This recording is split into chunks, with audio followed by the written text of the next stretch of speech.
This is NFL Daily. I am Tom Downey. ESPN's Todd McShay has put out his latest 2023 NFL mock draft.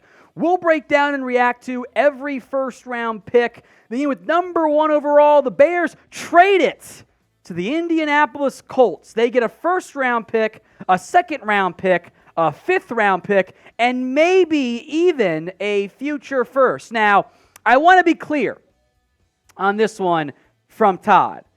You cannot throw in, well, maybe even their second best asset and go, well, that leaves that. If you don't include the other first rounder, that's a horrible trade for Chicago. You're not getting close to enough from the trade value chart unless there's just no offers whatsoever, which I find tough to believe. I think that other first-round pick makes it much more of an even trade if you use the updated versions, the Rich Hill ones, of the trade value chart. So keep that in mind and grade the trade for me. A, B, C, D, or F. I will call out McShay. He does this every time. Do an actual trade. How you cover the NFL draft so closely and don't have, this is the value down? Not really sure. I'll be nicer now moving forward. The Colts take Bryce Young, number 1 overall. This is a departure from the typical Chris Ballard philosophy, but the Colts have given away the goods. They're going to go quarterback. Not that anyone knew that. I wonder if Jim Irsay's comment about liking the Alabama kid is a misdirect, but it makes sense. Houston at number 2.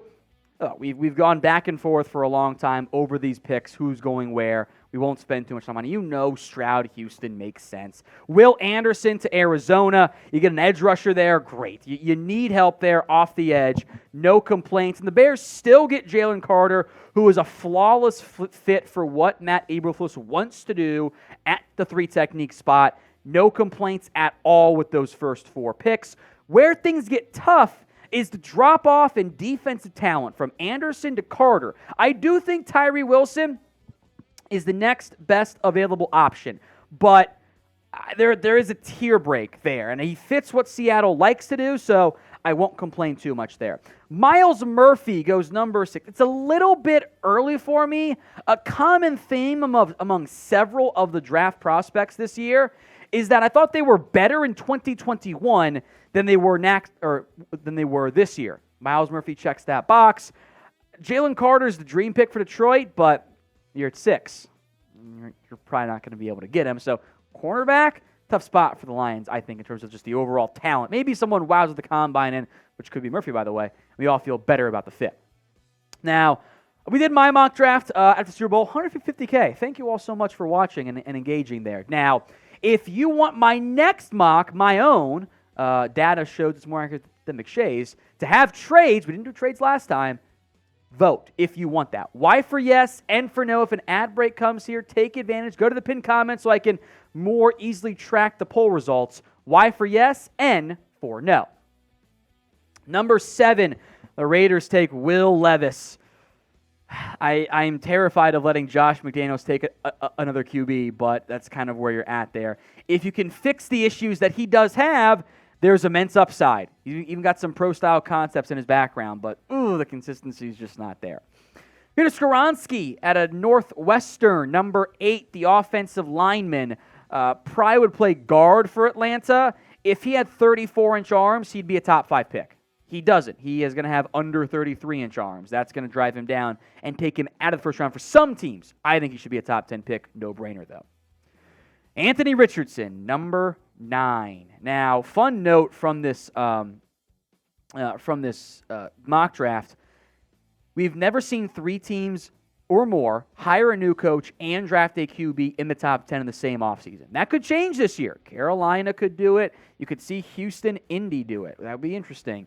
Richardson, massive boom or bust. He's probably not ready to start right away. He's that raw, that inconsistent, but the size, the speed, the arm strength, it's tantalizing. It will get somebody extended and get a whole group of coaches new jobs and promotions, or they're all going to get fired. Number 10, Brian Brzee, who a little high on the 10 because he just hasn't been productive enough. Injury's a big factor. The flashes are awesome, though. Depends on which version of Brzee you get. The guy that at times looks like a dominant 3 technique, or the guy who just doesn't know how to use his pass rush moves and kind of disappears too often.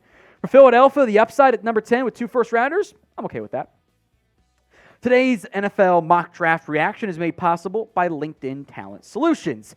And if you're running a small business, which I'm sure is much smaller than the NFL and the NFL draft is, every hire feels like a high-stakes wager, which is true whether you're running a small business or making massive top 10 NFL draft picks. And you want to be 100% certain you have access to the best qualified candidates available. We know the NFL does, but for your small business, you should be using LinkedIn Jobs.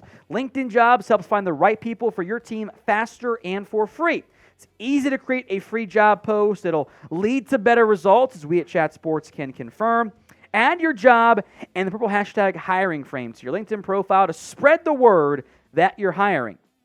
Simple tools like screening questions make it easy to focus on candidates with just the right skills and experience so you can quickly prioritize who you want to interview and to hire. It's why small businesses rate LinkedIn Jobs number 1 in delivering quality hires compared to leading competitors. LinkedIn Jobs helps you find the qualified candidates you want to talk to faster and for free when you go to linkedin.com/NFL Daily. Post your job for free at linkedin.com/NFL Daily. It'll be in the comments section and the description of today's show. Make note that terms and conditions do apply.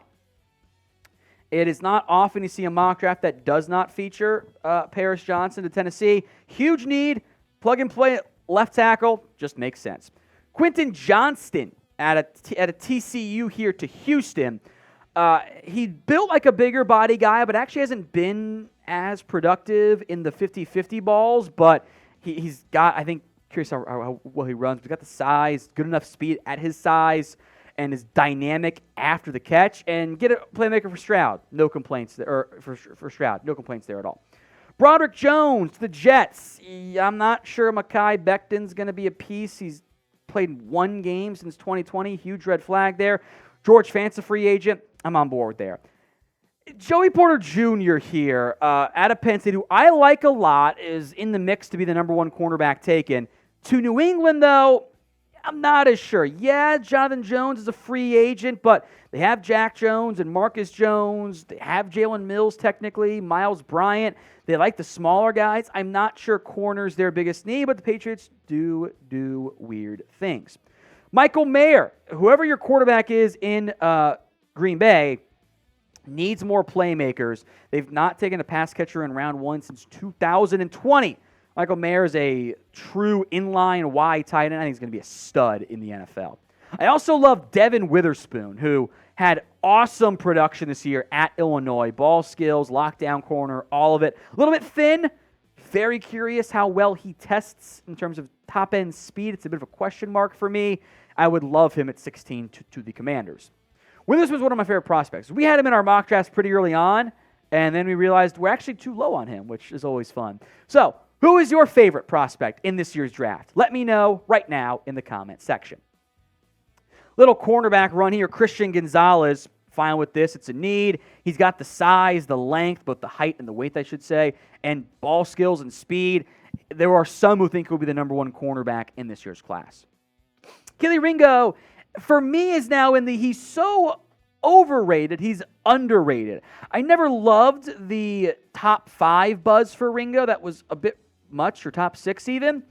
But much like Christian Gonzalez, the size and speed, the upside is there. He's more of a gamble, but Ringo to Detroit, I'm on board with there. A little early still, but not that bad since you're very much running out of true first-round picks. Lucas Van Ness out of Iowa. Wasn't a starter, quote-unquote, for Iowa, but he was good at football and got pressure. So in a Trey Hendrickson mold a little bit, I like him a bit. I like him for Tampa. Brian Branch out of Alabama to Seattle. Riding with Jamal Adams and Quandre Diggs is a little bit weird. Branch can play some safety nickel corner, is probably your long-term Jamal Adams replacement, quite frankly. I love Branch, the prospect. A little murky on this fit. He's like a supersized, better version of Ryan Neal, I guess, like just way better at football. I just wonder if there's bigger needs for Seattle. But that's it. You know what? Good football player. Can't complain too much. Now, we will have plenty of videos for you on the 2023 NFL Draft, so do not miss out. Hit that sub button, youtube.com/@chatsports today. Free videos when you guys subscribe. Cam Smith, the Chargers. I don't know if cornerback's the route they're going to go. I like Cam Smith in this range, in that kind of mid to late, early second round. So, like the player, fit, got concerns there. Also fits for Bijan Robinson. There are receivers on the board. They have J.K. Dobbins. They have Gus Edwards. Bijan's an awesome talent. He'll be a top 5 player on my board. Is investing your first-round pick in another running back really the route that the Ravens should go? I don't think so. Jordan Addison goes off the board here, number 23 to the Vikings. Undersized but playmaking wide receiver. Adam Thielen might not be back. There's your replacement for him. I'll be honest, I don't get this. I'm fine with the range of where Jackson Smith and Jigba, the OSU receiver, is going, but he's a slot. It's what he played at Ohio State. The Jags have one of those guys in Christian Kirk. They just traded for, who has now applied for reinstatement, Calvin Ridley. Maybe they don't end up bringing back Marvin Jones. They still have Zay Jones under contract. Why are you investing another major premium asset into wide receiver? You got bigger, better needs there. I don't get that fit at all, especially because there's too much overlap with the play style between him and Christian Kirk. Zay Flowers, who I know they're kind of a split prospect. This is about-ish the right range for him. I think that I've seen like top 15 buzz. That's insane to me. But Giants need playmakers. Zay Flowers checks that box. Osiris Torrance was a right guard only, really, at Florida and Louisiana. Some right tackle reps. He had to move to the left side for the Cowboys at left guard. I love the player. I think I'm going to be higher on Osiris Torrance than most players. So I love the value here. We can have the conversation as to whether or not the Cowboys spent another premium asset on the offensive line, but it is the O-line. The corners are gone. The receivers got kind of rushed off the board a little bit here. I would not be mad about this one at all for Osiris Torrance. I think he's going to be a really good, reliable starting guard for a decade in the NFL. Another running back, Jahmyr Gibbs. Look, at a certain point, Buffalo can't keep throwing one of their 3 best assets in every draft at this position. They can't keep doing it. You've drafted Devin Singletary, James Cook. You traded for Nyheim Hines. You spent a third-round pick on Zach Moss. Gibbs is going to be electric in the kind of Alvin Kamara mold, but, I'd go elsewhere. I think Torrance, then, by the way, would be my dream fit for Buffalo. So 2 backs go in round 1 of this mock draft. How many go in round 1 in the actual NFL draft? Is it 0, 1, 2? I doubt 3. Get those predictions in the comments section. Dalton Kincaid. We'll see if Hayden Hurst comes back. I kind of doubt it. Kincaid was a very productive, reliable pass catcher at Utah. You throw Kincaid in the mix to replace Hurts. It's fun for Cincinnati. O-line would be ideal. Keion White. I like this range much more for now than the top 10 hype I've seen for White because, honestly, kind of reminds me a little bit of Marcus Davenport. Really great athlete, needs more polish. I like the fit, though, for the Saints back end of round 1. Anton Harrison, Oklahoma offensive tackle. PFF loves him. Everyone else kind of a little bit looser on him. Probably the 4th best tackle in this class. But you're taking a tackle, putting him at guard, instead of addressing, cornerback, for example, because you're not going to bench Lane Johnson or Jordan Mailata. Range of the player's fine. I don't get the fit. Finally, if you're a Maryland fan or you love Jalen Duncan, mute me for like a minute. I hate this pick. I do not understand the Jalen Duncan hype out of Maryland. I get that he is a fantastic athlete, and in general, you draft the best athlete, good things tend to happen. When he played the 3 best, when he played Michigan, Penn State, Ohio State, the man got cooked. He's just not good enough right now. So you're spending a first-round pick on a developmental offensive lineman, which is fine, but I don't love that fit for KC. I think you're overdrafting Jalen Duncan and hoping you fix him.